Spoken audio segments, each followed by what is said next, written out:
করবো, তার জন্য মাছটা ধুয়ে নুন হলুদ মাখিয়ে নিয়েছি। তেলটা গরম করে মাছটা ছেড়ে দিয়েছি।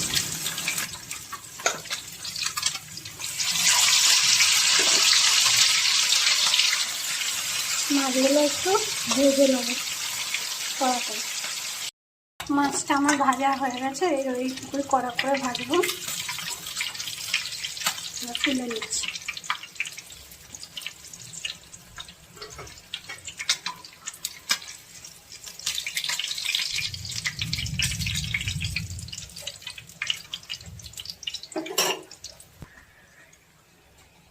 বাকি মাছগুলো ভেজে নেবো।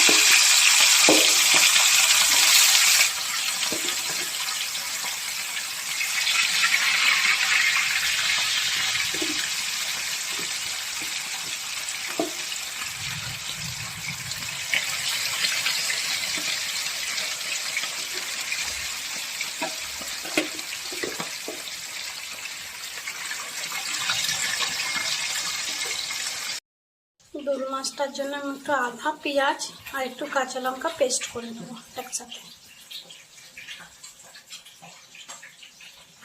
এটা গরম হয়ে গেছে, এবার মাছ ভাজার তেলটাই আমি দিয়ে দেবো।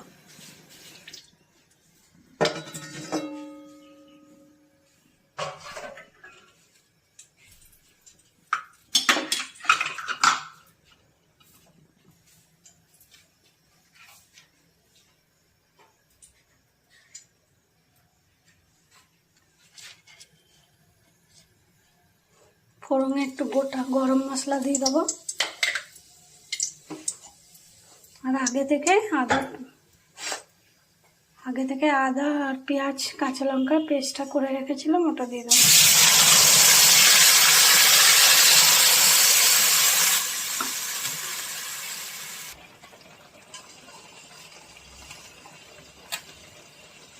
এবার মশলাটার মধ্যে একটু নুন,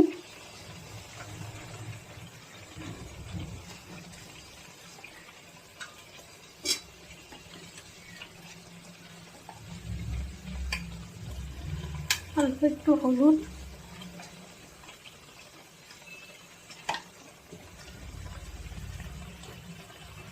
সামান্য একটু লঙ্কা গুঁড়ি দিয়ে দেবো। মশলাটা এবার ভালো করে কষিয়ে নেব।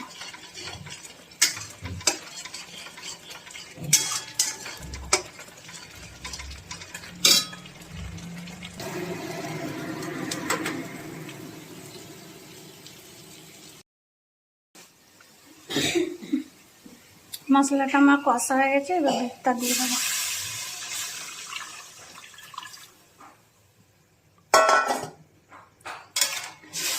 এতে আমি কোনো জল ইউজ করব না। এতে আমি কোনো রকম জল ইউজ করিনি। মশলাটা কষার পর শুধু দুধটা দিয়ে দিয়েছি। এবার এটা ফুটতে দেবো, ফুটে উঠলে মাছগুলো দিয়ে দেবো।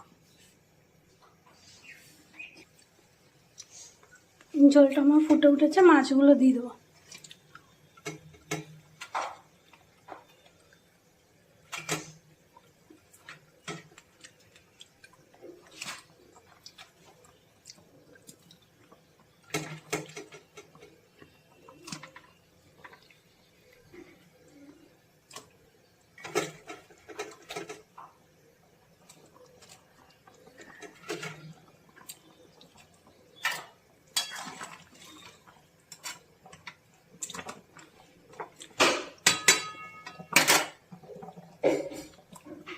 মাছগুলো আমার দেওয়া হয়ে গেছে, এবার আরেকটু ফুটতে দেবো।